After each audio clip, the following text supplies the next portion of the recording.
Halo, Assalamualaikum warahmatullahi wabarakatuh. Halo semuanya Sobat Sehat yang ada di mana saja yang sedang dengerin podcast kita hari ini.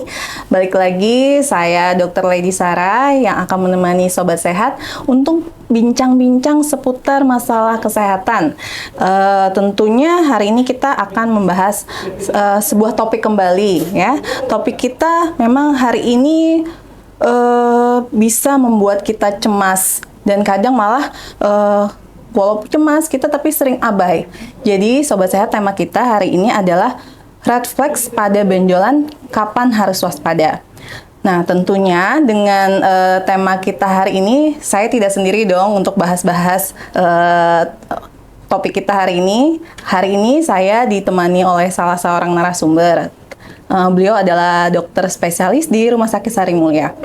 Langsung saja saya perkenalkan, beliau adalah Dr. Rizky Amalia Juwita, spesialis patologi anatomi. Halo dok. Halo dok. Assalamualaikum. Waalaikumsalam. Bagaimana kabarnya nih dok? Alhamdulillah baik. Apa kabar dokter Lady? Baik juga dokter. Alhamdulillah sehat ya dok ya. Makasih kalau dok udah nyempetin waktu luangnya nih hari ini bisa hadir di podcast kita hari ini. Kembali menemui Sobat Sehat dimanapun yang ada berada ya, untuk sesuai tema tadi yang saya bilang dok, kita akan bahas tentang yaitu benjolan ya dok ya. Nah mungkin kita sering ngalamin benjolan kecil ya dok ya, mungkin sering digigit serangga, itu disebut benjolan tuh, kadang bento ya dok, benar. Atau jerawat juga kadang kita sebut benjolan ya dok ya. Nah tapi kan mungkin tubuh juga kadang memberikan sinyal gitu ya dok ya, kapan nih kita bisa anggap santai ini benjolan dok, kapan juga kita harus waspada gitu ya dok ya. Mungkin kita harus tahu nih benjolan seperti apa sih yang memang harus kita waspadai sesuai dengan tema kita hari ini dok. Nah mungkin Sobat Sehat di mana aja yang sedang dengerin podcast kita, kalau mau ada yang ditanyakan boleh banget nanti tulis di kolom komentar ya pertanyaannya. Nanti di akhir sesi bisa saya bacakan pertanyaannya, kemudian saya dijawablah oleh Dokter Juwita. Oke, mungkin itu awal mulanya dok ya. Kita langsung aja ya kita bahas ngobrol tentang si benjolan ini dok. Mungkin yang paling simple, boleh dong dok jelasin ini benjolan itu apa sih dok? Apa sih arti dari benjolan itu sendiri menurut medisnya seperti apa? Oke, silakan dokter. Terima kasih dokter Lady. Halo Sobat Sehat, hari ini yang sesuai pertanyaan dokter Lady tadi ya dok, benjolan secara medis itu apa sih gitu. Benjolan itu dia massa abnormal di tubuh, bisa asalnya itu dari kulit. Mungkin tadi dokter Lady juga cerita jerawat-jerawat gitu ya dok. Bener.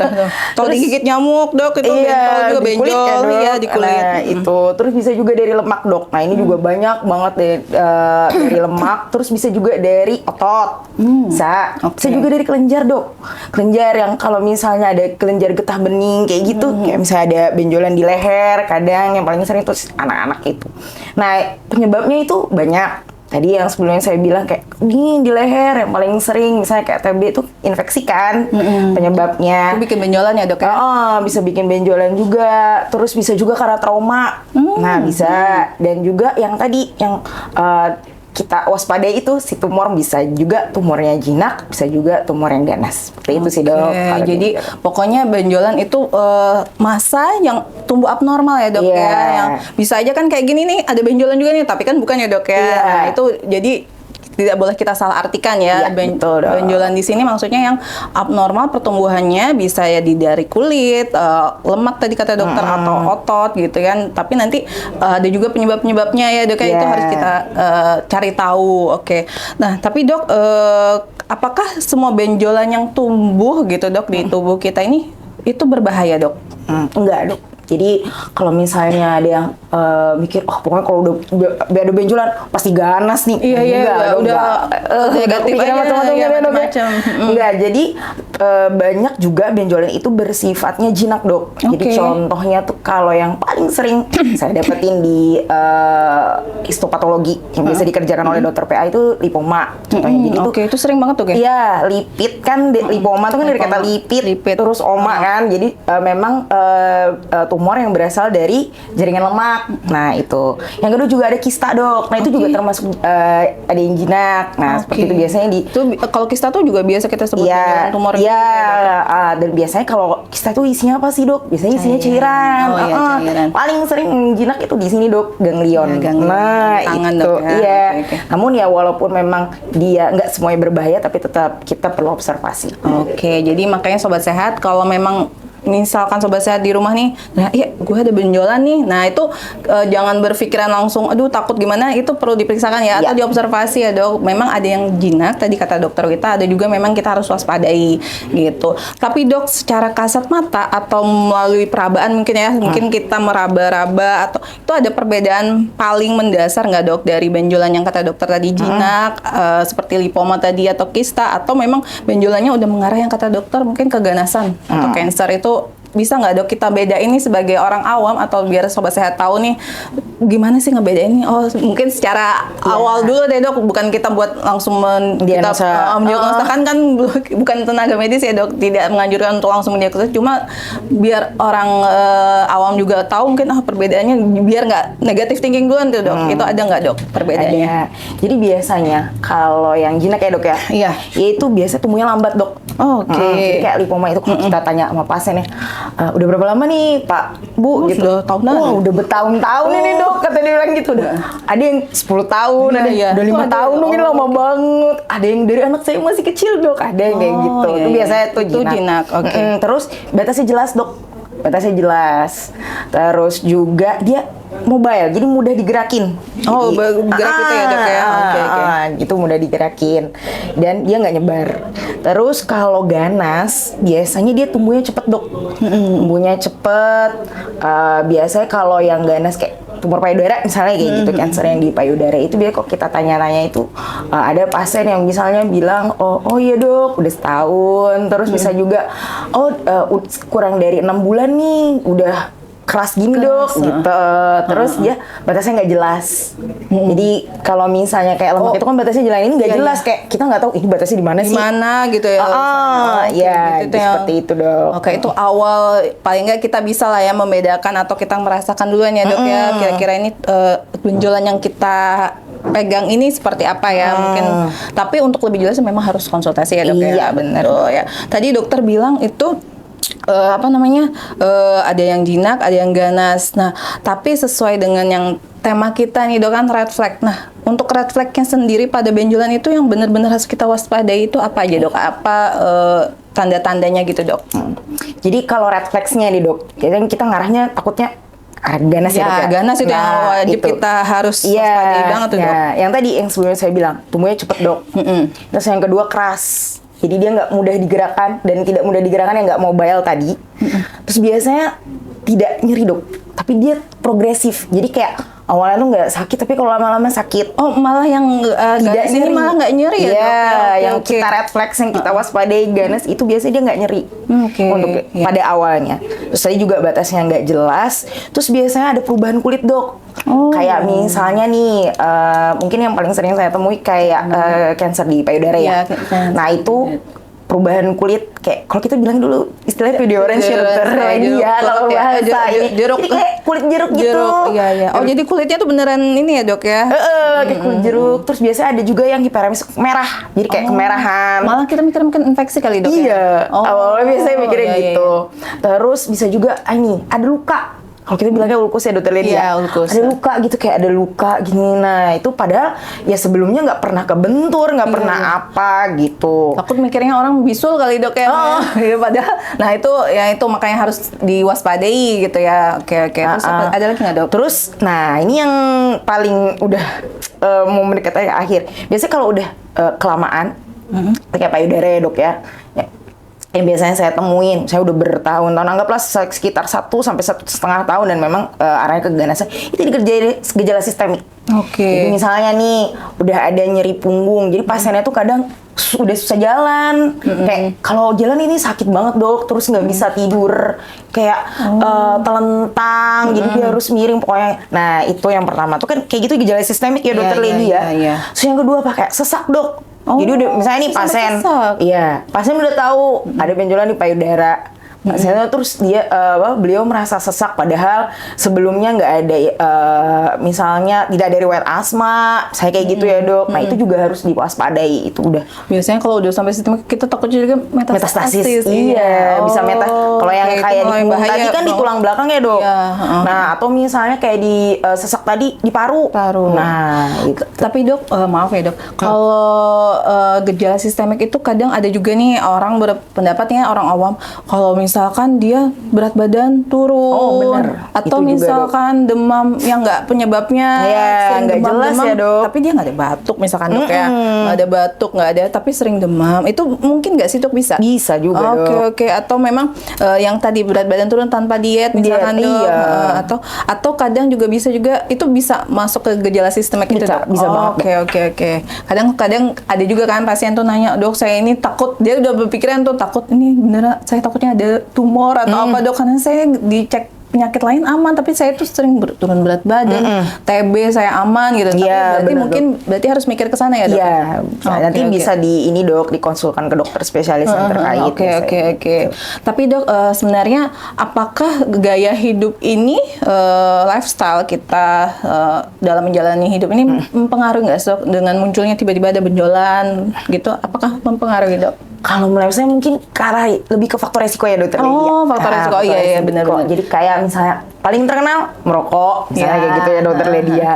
Terus ada paparan zat kimia atau ini kayak sinar UV dok. Saya ada benjolan nih. Kalau saya sering ketemu pasien itu, saya ada benjolan kayak di wajah oleh kayak tai lalat, soalnya dia kayak gede-gede gitu.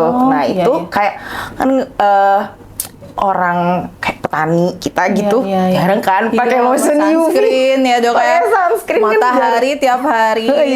Itu jadinya cancer ini ya dok? Masih mungkin cancer di kulit dok, biasanya gitu. Terus kayak infeksi kronis bisa juga dok, nggak diobatin gitu, atau memang ada riwayat keluarga dok. Nah, misalnya dapat meningkatkan resiko tumor tertentu. Mungkin yang paling terkenal kalau orang awam biasanya ini ya, payudara. Gitu. Tapi faktor risiko misalkan dia dengan gaya hidup makanan tuh mempengaruhi juga nggak dok? Kalau sampai sekarang sebenarnya ya dok ya, dalam penelitian itu belum jelas lah kata kasarnya. Misalkan ini bersifat karsinogen nih dok. Iya, kayak bakar-bakaran ya dok. Bakar-bakaran kan seneng banget dibakar. Jadi takut kita makan bakar-bakaran gitu. Tapi itu kadang tidak bisa maksudnya ditetapkan itu sebagai Oke, tapi yang jelas tetap harus makanan sehat ya dok benar. Oke deh. Oke, lanjut ya dok ya. Tadi dokter ada bilang tuh tentang tidak nyeri. Tidak nyeri. Kenapa dok benjolan yang tidak nyeri ini justru malah kita berpikirnya itu berbahaya dok? Lebih karena ganas ya dok ya? Kenapa tadi itu? Kadang kan saya malah mikirnya kalau orang pada panik tuh kalau malah dia nyeri, dia pasti ngerasa sakit gitu. Itu yang bikin dia heboh kan dok, kayak berobat segala macam. Malah yang tidak nyeri itu yang harus kita. Malah kadang orang kalau ada benjolan nggak nyeri, dia tenang-tenang aja dok, diem-diem. Nah itu kenapa itu dok? Jadi dok, kalau benjolan ganas itu waktu awal-awal dia pertumbuhannya pelan, jadi perlahan tapi dia progresif. Jadi perlahan, jadi dia nggak langsung nekan saraf. Beda misalnya sama akibat infeksi. Biasanya kayak kita abses ya dok. Nah kalau kayak ada abses gitu kan biasanya lebih cepat nekan saraf. Nah itu biasanya lebih cepat nyerinya. Nah dibandingkan itu paling kalau misalnya kita ada abses itu paling sehari 2 hari kan udah sakit. Sedangkan kayak misalnya contoh deh benjolan di payudara gitu.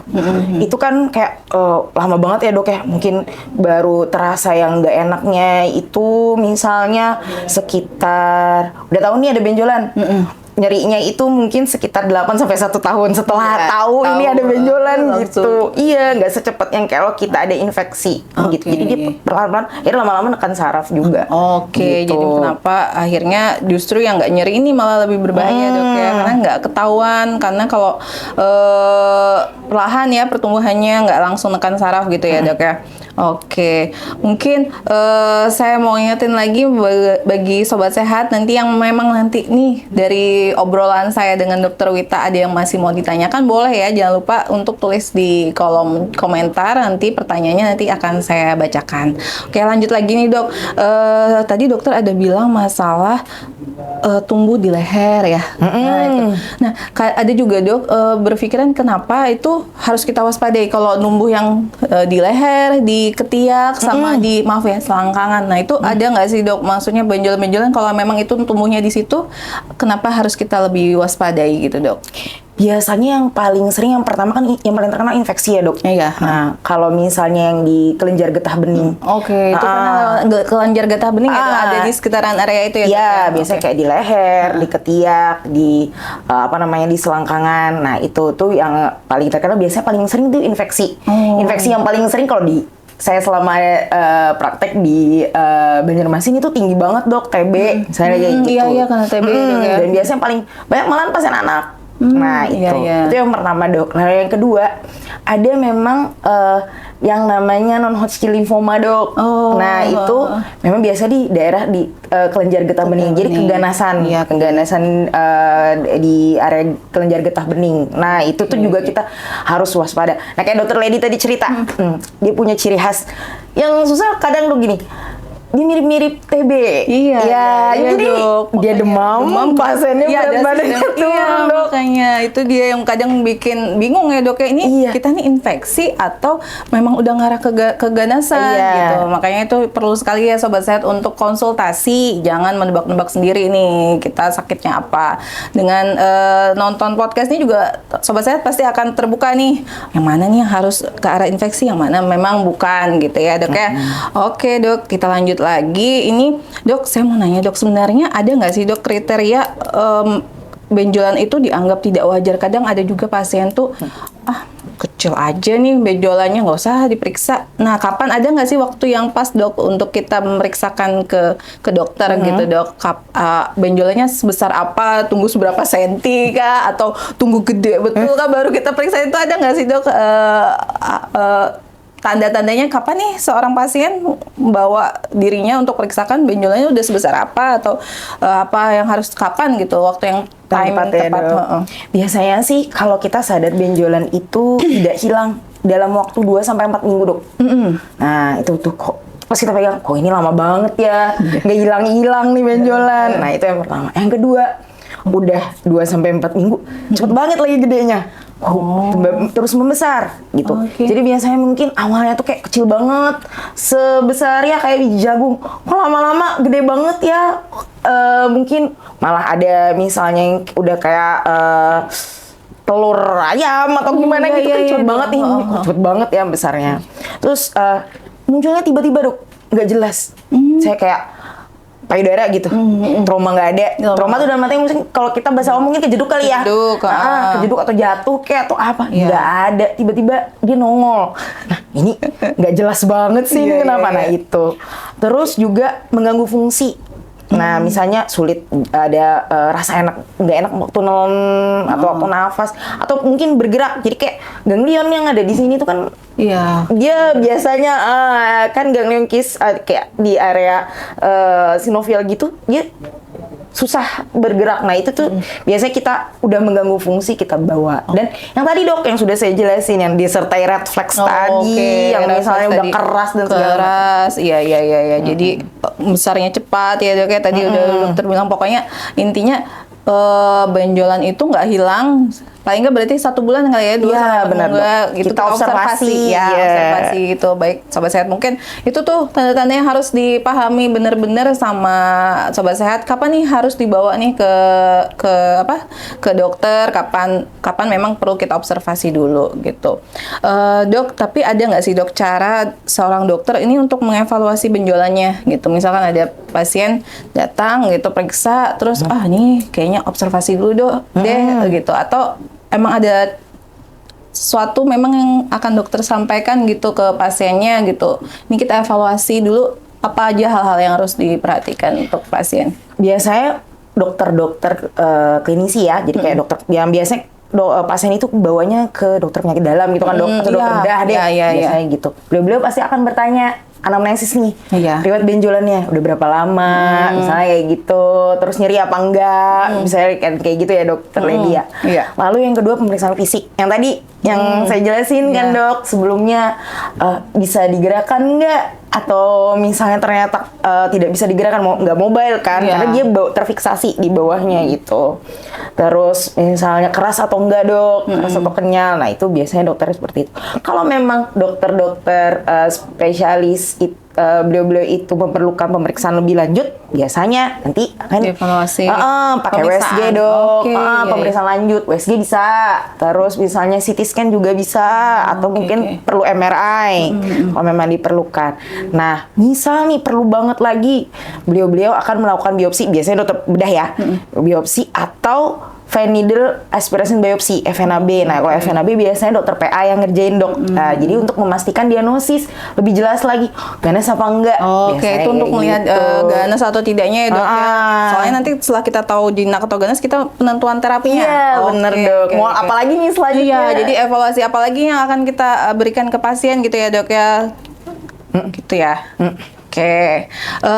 Tapi dok sebenarnya nih sebelum lanjut lagi, sebenarnya kadang pasien tuh juga suka bingung dok, kalau ada benjolan itu sebenarnya baiknya ke dokter spesialis mana sih? Mungkin ya nih kali aja mau langsung ke dokter Wita gitu ya, ke dokter PA biar tahu langsung nih mau diperiksain apa nih si jaringan benjolan ini gitu ya dok. Ya kan kalau ini kan memang akhirnya ke dokter kita juga gitu. Apakah bisa dok, atau hanya cukup ke dokter umum aja kah, atau kemana sih baiknya seorang pasien tuh kalau memang sudah ada benjolan itu kemana dulu dok? Tadi dokter Wita ada bilang ke dokter penyakit dalam, atau bisa juga langsung ke dokter bedah dok, atau gimana?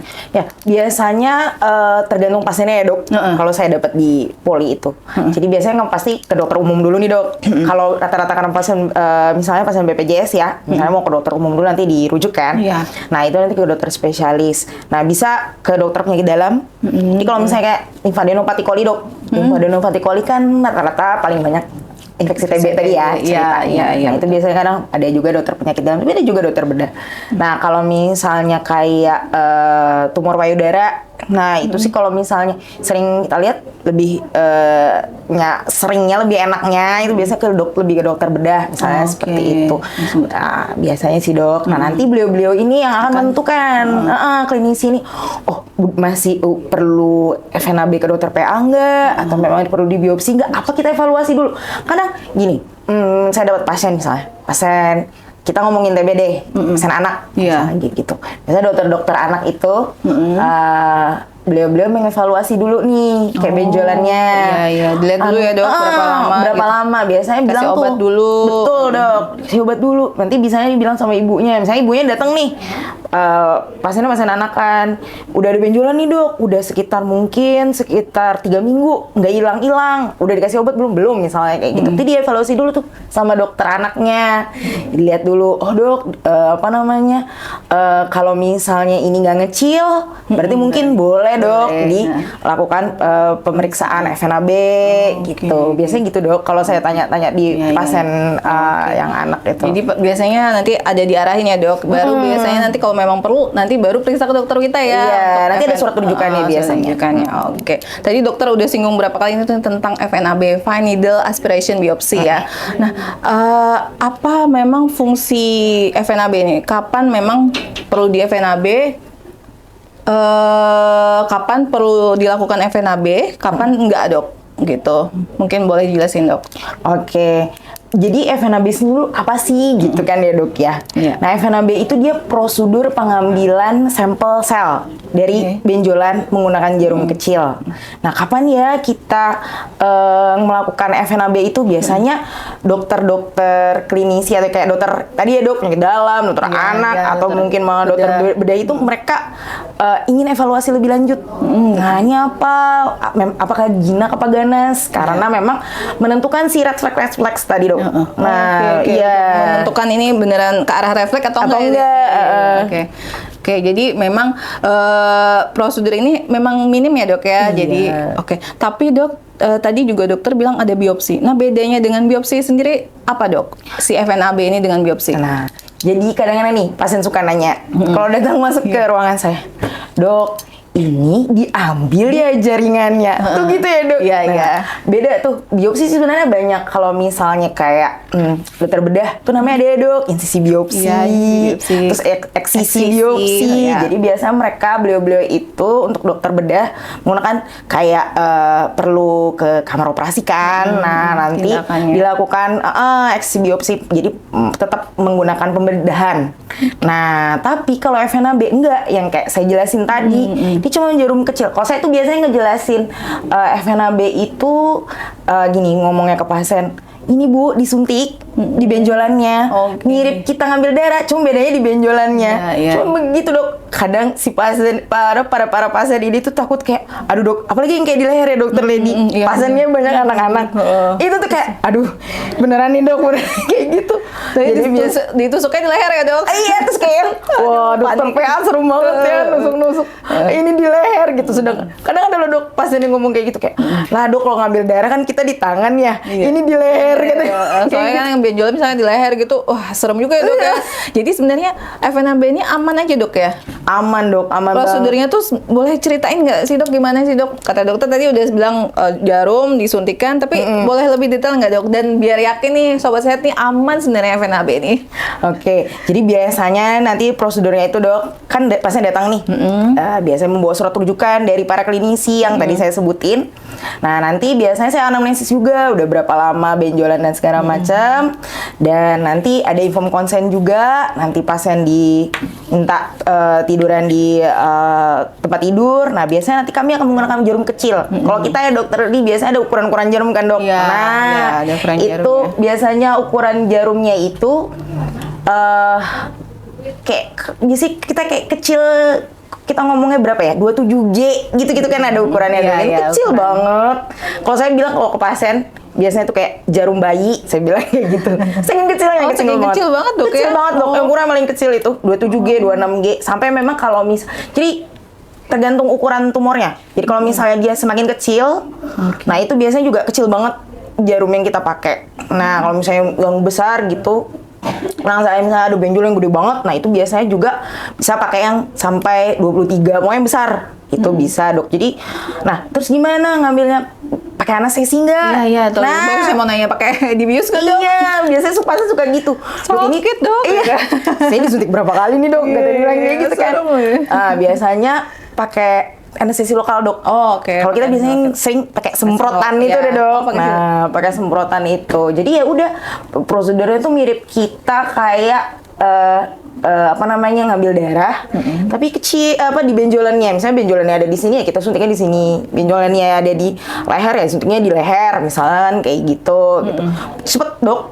Dan ya kita bisa bilang minimal nyeri karena kan memang nggak kalau biopsi kan pakai dibelah dan harus ada apa namanya bius yang daerah. Nah ini enggak gitu dan bisa dilakukan di poliklinik itu dokter. Oke, tapi dok sebenarnya dengan FNAB ini seberapa akuratnya sih dok diagnosis untuk kita mendiagnosis benjolan apa sih yang ada di kita ini, seberapa akuratnya dok dengan FNAB?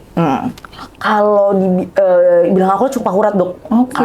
Karena biasanya kalau dilakukan oleh tenaga yang berpengalaman, terus biasanya dengan kombinasi klinis. Jadi klinis pasien kayak saya tanya tadi, saya tanya ke pasiennya itu, dok benjolannya berapa lama? Nah kayak gitu dan imaging.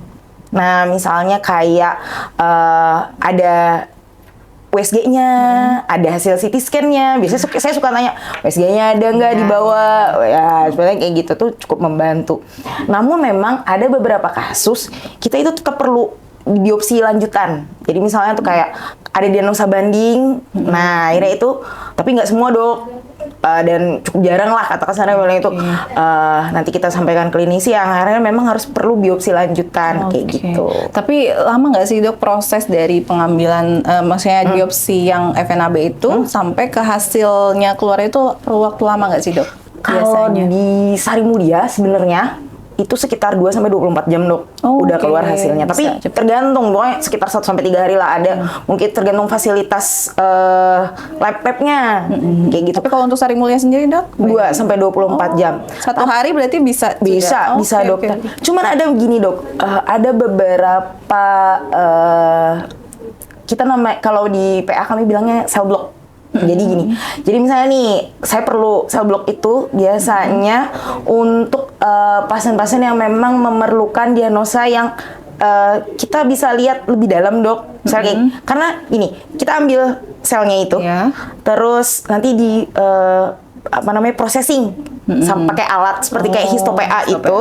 Nah, nanti itu bisa dilihat di situ, oh memang kadang terlihat bentukan tumornya kalau misalnya memang bisa perlu. kelihatan, Dok? Iya, Wow. kalau misalnya perlu sel blok itu. Nah, memang kalau perlu sel blok dia agak lama.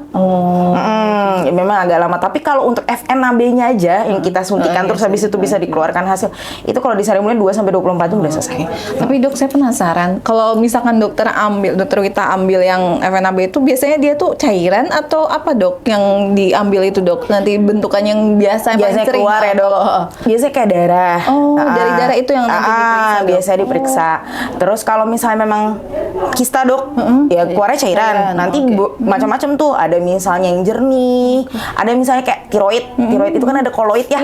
Warnanya kayak coklat, kemerahan, misalnya kayak gitu. Kalau dia yang padat keras gitu, Dok, biasanya itu apa, Dok? Kalau misalkan kita FNAB gitu, Dok? Iya, biasanya kayak darah, Dok.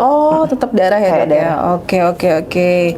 Baik, lanjut lagi. Mungkin sebelumnya coba saya lihat ada sobat sehat yang bertanya. Kayaknya belum ada nih, Dok. Saya lanjut lagi ya, Dok, ya. Oke. Dok, sebenarnya tadi dokter bilang ditusukkan gitu, tapi jarum atau si tumor ini istilahnya kita pegang-pegang atau kita kasih sesuatu gitu kan, Dok, kayak kita tusuk atau di biopsi, disayat gitu. Tapi ada tumor yang mitos nih, Dok, maksudnya jadi ke mitos nih. Itu sebenarnya bikin penyebaran nggak sih, Dok? Ada yang mikir kayak gitu. Jadi ada orang yang takut memeriksakan kayak untuk FNAB atau di biopsi, takut malah nanti tumornya malah nyebar ya, malah kemana-mana gitu. Itu bener nggak sih, Dok, sebenarnya untuk kita menjawab si mitos-mitos ini gimana, Dok? Dalam medisnya bagaimana, Dok? Oke. Jadi ya sebenarnya kata dokter Lady tadi mitos ya mitos, Dok. Mitos ya. Makanya itu mitos. Cuma kan berarti nih dokter kita harus jelaskan dong ke sobat sehat kalau memang itu nggak benar ya, Dok, ya. Dok. Jangan takut gitu. Terus juga sering nanya, Dok, kalau datang tuh, Dok, ini kalau misalnya nanti saya disuntik katanya nyebar ya, Dok. Iya, kan sering banget ya kayak banget. gitu. Nah, itu mitos. Jadi nggak pernah memang ada penelitian, Dokter Lady. Tapi itu benar-benar 0, saya pernah baca jurnalnya itu sekitar 0,03 sampai 0,05%. Jadi benar-benar yang seperberapanya gitu. Baru bisa ada tumor seeding kalau kami bilangnya. Jadi kayak penyebaran. Jadi aman, Dok. Aman ya. Jadi jangan takut. Kadang memang kan dokter bisa mengasih opsi untuk dilakukan FNAB gitu kan. Berarti kan takut tuh pada pasiennya, takut tuh disuntik atau di biopsi nih mau diambil jaringannya, udah takut juga. Padahal kan itu hal yang memang seharusnya dilakukan ya untuk menegakkan diagnosis. Jadi makanya sobat sehat jangan takut untuk dilakukan tindakan misalkan FNAB kah, atau memang nanti dokter yang nyaranin untuk biopsi gitu ya, Dok, ya. Oke, mungkin ada sobat sehat yang mau bertanya dari perbincangan saya dengan Dokter Wita, ada yang masih belum jelas mungkin, karena ini menarik sekali benjolan nih, Dok, ya. Semua orang pasti mengalami benjolan. Iya. Tadi jerawat, Dokter Lady. Iya, ada jerawat itu benjolan. Cuma yang mana yang memang harus kita waspadai. Cuma dari Dokter Wita bilang tadi memang udah cukup jelas sekali ya, yang mana memang harus benar-benar kita perhatikan, benar waspadai, yang mana harus kita cepat langsung periksa ke dokter ya, Dok, ya. Terus mitos-mitos apa yang itu nggak usah dipikirin itu. Jangan takut intinya untuk melakukan pemeriksaan gitu ya. Mungkin ada yang mau bertanya, saya kasih kesempatan untuk sobat sehat di mana saja yang lagi dengerin podcast kita hari ini gitu. Saya tunggu. Mungkin kalau ada yang mau bertanya. Mungkin Dokter Wita minum dulu. Gitu udah haus lagi. Ini boleh, Dok, minum dulu, Dok. Oke, gitu. Dok. Sambil kita nunggu sobat sehat, kali aja ada yang masih belum paham tentang topik kita hari ini tentang benjolan, kali aja pasti sih sobat sehat di mana aja pernah lah ya ada benjolan itu, atau mungkin keluarganya lagi ada benjolan tapi takut untuk periksa apa dulu nih yang harus. Tapi tadi udah dijelasin sih sama Dokter Wita gitu ya. Oke, kalau memang ini masih belum ada pertanyaan, Dok, kita tunggu dulu sih ya. Oke. Tadi kalau Dokter Wita memang baiknya kalau di rumah untuk orang awam menunggu memeriksakan ke dokter itu memang paling enggak 1 bulan dulu ya. Toleransinya kita nunggu lah ya dok ya. Asalkan memang tidak ada yang progresif ya dok, belum udah 2 minggu udah cepet banget itu. Nah, ya betul ini. Nah, itu jangan nunggu sebulan, langsung aja bawa periksa ya dok. Kadang ada juga yang 2 minggu udah gede banget udah dok. Gede, benar-benar gitu ya dok ya. Apalagi yang biasa disebabkan oleh infeksi. Nah dia kan cepat besar ya dok. Nah itu cepet banget besarnya. Mungkin biar cepat diobatin, biasanya kalau pakai obat langsung bisa kecil ya dok ya. Oke, kayaknya udah jelas sekali nih pembahasan kita hari ini. Mungkin sobat sehat udah pada paham semua. Mungkin terakhir dok, sebelum kita mengakhiri perbincangan kita hari ini, ada nggak closing statement atau pesan untuk sobat sehat di sana yang lagi dengerin kita dok? Pesan terakhir dok, pesan terakhir. biar sobat sehat lebih percaya dan maksudnya lebih oke nih untuk memeriksakan gitu.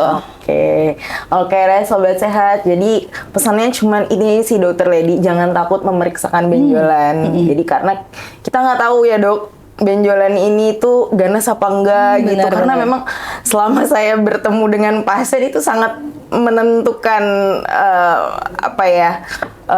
prognosis. Jadi kalau misalnya lebih cepat, prognosisnya jauh lebih baik gitu. Itu aja sih dok. Oke, baik. Jadi intinya jangan biarkan rasa takut ini membuat kita menunda pemeriksaan. Betul ya dok ya. Jangan juga biarkan kecemasan dengan adanya benjolan ini bikin kita cemas berlarut-larut sehingga menguasai pikiran kita, jadi stres segala macam. Lebih baik kita segera periksakan tubuh. Ini adalah aset kita yang paling berharga. Dengan adanya sinyal benjolan yang muncul itu sudah bentuk tanggung jawab kita untuk memeriksakan. Betul ya dokter Gita? Jika sobat sehat menemukan sesuatu yang ganjil, segera langsung melakukan pemeriksaan. Konsultasikan boleh ke tenaga medis siapa saja untuk mendapatkan penanganan lebih cepat gitu ya. Dengan deteksi dini tentunya juga akan lebih cepat penanganannya. Benar ya dokter ya? Terima kasih banyak untuk dokter Juwita, spesialis patologi anatomi yang udah hadir hari ini. Terima kasih untuk waktu serta ilmunya yang sangat bermanfaat sekali. Tetap sehat, tetap waspada. Sampai jumpa di episode berikutnya. Saya Dokter Lady pamit undur diri. Wassalamualaikum warahmatullahi wabarakatuh. Terima kasih ya Dokter Wita. Terima kasih Dokter Lady.